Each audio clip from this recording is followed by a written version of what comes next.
my presentation on what exactly are MOOCs and how does it actually work inside one of their classes. First, let's define what is an MOOC. MOOC stands for Massive Open Online Classes. That means anyone with an internet connection can enroll in one of the many courses provided. Who's providing them? Let's take a look. Currently, there are 3 prevailing platforms right now. First, Coursera. Second, edX. And third, Udacity. But wait, you're wondering, rewind, what is in it for me, the student? Are there ways that a person can find a specific course that they want to take? A simple Google search will register thousands of sources for an MOOC research. But the real question here is, what does it actually look like for the student? Never fear, I enrolled myself into the Coursera platform and signed up for the Organizational Analysis course offered through Stanford University. Ding! What drew me to this course was the fact that I've already attained degrees in this field of organizational leadership, and it offered certification after completion. What I didn't realize is that there was going to be a cost. But let me back up. I'm getting ahead of myself. Let's back up to the format and the syllabus of the class. As for the format, everything is clearly marked out. And guess what? I can take a test drive of this course for free. Yep, meet my professor. Here's where you will see a general overview of the course and find the syllabus. Everything is clearly marked from week to week. Inside each week, you will find the professor's lecture recorded in a YouTube clip that has many quiz questions embedded in.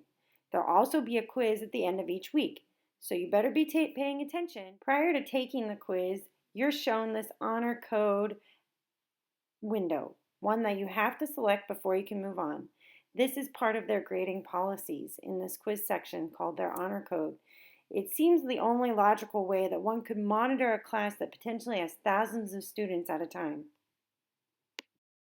In looking at the How Does It Work section, a student will find that each week must have a completed and passing grade to earn the certificate, if you paid for it. The professor does state in his very first week that he enlists the help of previous students in grading and peer review of the work. However, this is not a notion that I'm in conflict with, since many major brick-and-mortar universities also use student teachers to help grade and sometimes lead after-lecture study groups.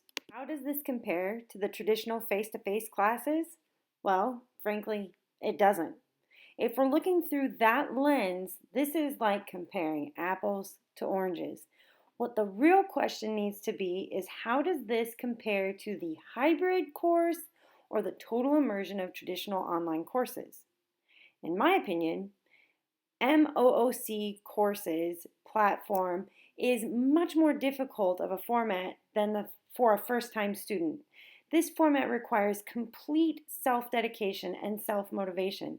There is no direct collaboration with the professor or direct camaraderie with your peers in the course.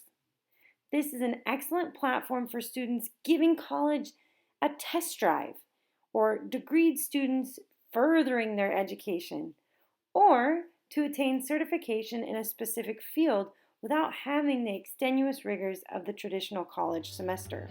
All in all, what do I think? Just like anything else in life that you're going to make a long-term commitment for, do your research.